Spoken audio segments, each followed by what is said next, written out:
The goal for most business owners is for them to attract and work with ideal clients. Clients that pay higher fees, clients that pay on time, clients that take action and achieve incredible results.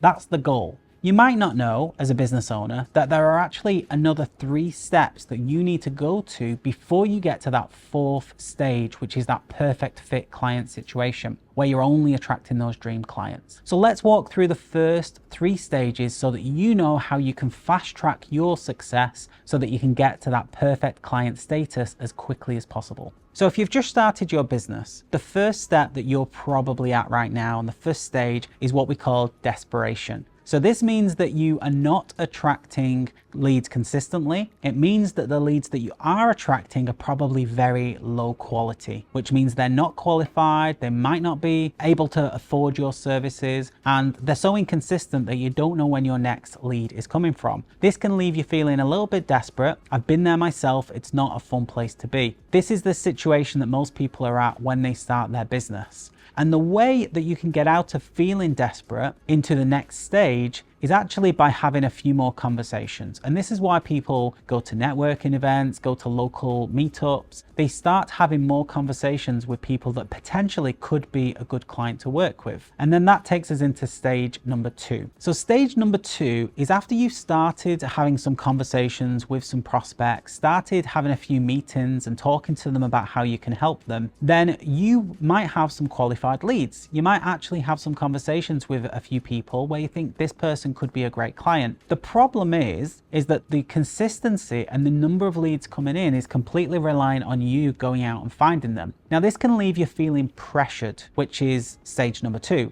You're feeling pressured because you're not sure where your next sale is coming from. You're feeling pressured to sign this person up, even if they're not your ideal client. So it's not exactly an ideal place to be, feeling that pressure. But if you don't have a high consistency and you don't have leads coming in without you going out and finding them, then you can feel very pressured because everything's relying on you speaking to people one-to-one, trying to reach out to people, trying to send DMs on social media in order to start some conversations and being able to acquire more clients. So you're feeling pressure because you're not sure where your next sale is coming from, and you're feeling pressured to potentially take on a client that might not be the right fit because, you know, we've all got bills to pay and we need to get some money coming in. It's not a great place to be. So as quickly as possible, you want to get to stage number 3, which is the next phase on the journey. The next step on the journey is stage number 3, and this is what I call the busy phase. If you have started to post more on social media and you've started to make more connections and you've started to get a few more inquiries in your email inbox, then you might be feeling a little bit busy. And that's a good thing in some instances, but not so great if you want to attract highly qualified leads. The more activity that you have, especially when it comes to scalable options like posting on social media, speaking one-to-many as opposed to one-to-one from the previous stage, one-to-many is fantastic,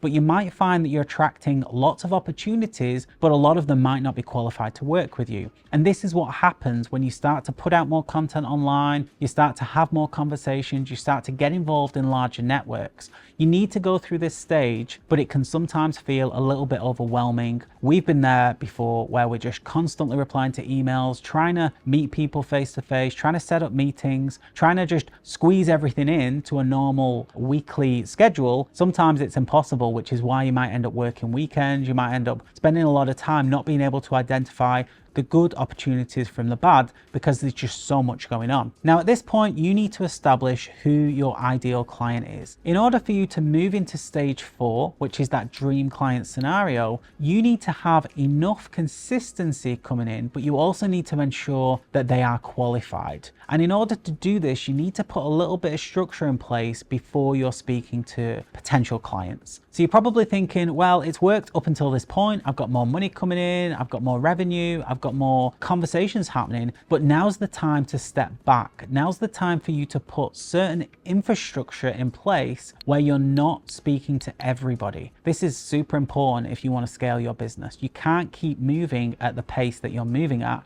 until you put some sort of filtering system in place. And that's why it's so important for you to establish who your ideal client is. Take a step back and actually look at who your best clients are, who are the outperformers, who are the kind of people that you want to work with on a more intimate basis without having to deal with everybody, who are the specific people who you want to work with so that you can run a more relaxed, enjoyable business with your perfect fit clients. It's very important before you leave the busy phase that you have some sort of filtering mechanism in place. And in order to achieve stage 4, this is what you need to do. Okay, so now we're in stage 4, and there are certain things that we need to establish before we can create this perfect client situation.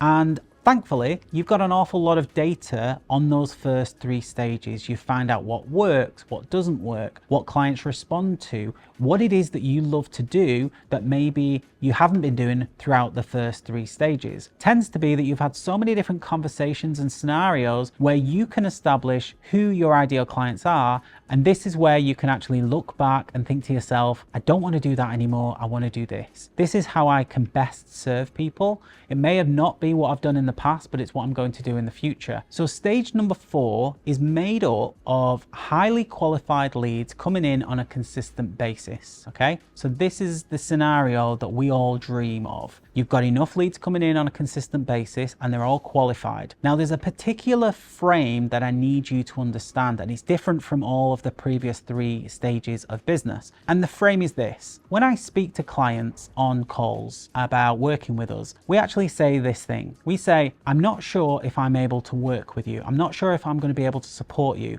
Let's have a conversation and work out if we're the right fit for one another. This is the one thing that I say to almost every client that we speak to. Now, the fastest way for you to move from stage 3 to stage 4, which is the goal for most business owners, is to implement a filtering system. Now, you can't speak to anyone and everyone, and we've already tried that, and you just become busy and you work too many hours. So what we did in our agency is we implemented a filtering system whereby anytime someone requested to speak to us, we would send them to a mini questionnaire and get them to answer some specific questions. We'd ask them questions about their business size, about their revenue goals, about what it is that they're struggling with right now. And after they'd completed that assessment and completed that questionnaire, we would potentially be able to speak to them. But we wouldn't speak to everybody, but we would speak to a certain type of person based on how they answered the questions. This was an absolute game changer for us. We were able to limit the number of people we spoke to. We were able to identify the best prospects from the worst prospects so that we didn't spend all our time speaking to prospects that didn't work. So if you want to know specifically how we built this system in our business, then click the link in the description. I recorded a video. I walked through the entire process from start to finish. But the reality is that people need to apply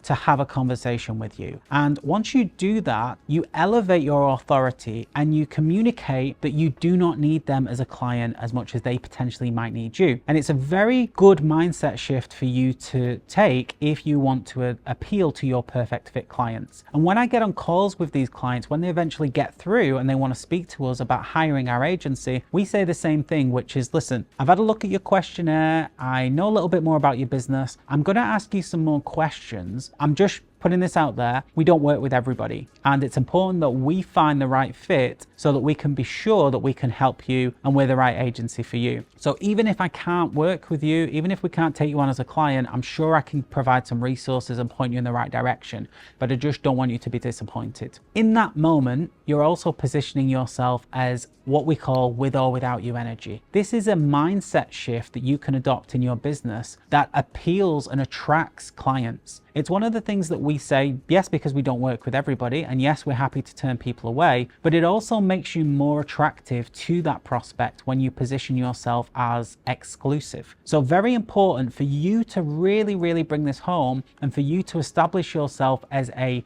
perfect client, dream client scenario. You need to be cherry picking the clients who you work with. That way you get to protect yourself, your business, and your team, and you only work with the ideal clients. Now, the biggest benefit to positioning yourself as exclusive and the fact that you don't work with everybody is that more often than not, the prospect is more than happy to make a buying decision there and then on a call. So this is the important thing. If you've established that you are happy with the consistency in your business, you've got more than enough leads coming in. If you're happy with the quality that you have because of the filtering system, then you don't need that person to sign up as a client. So when you say we don't help everyone, we're more than happy to point you in another direction if it's not the right fit, it makes them want to work with you more. And quite often when you actually explain your products and services and the packages that you have, they're more than happy to make a buying decision right away because of that exclusivity. They feel that they are getting an opportunity to work with someone that they might not have in the future. So that's why it's incredibly powerful if you want to sign up clients sooner.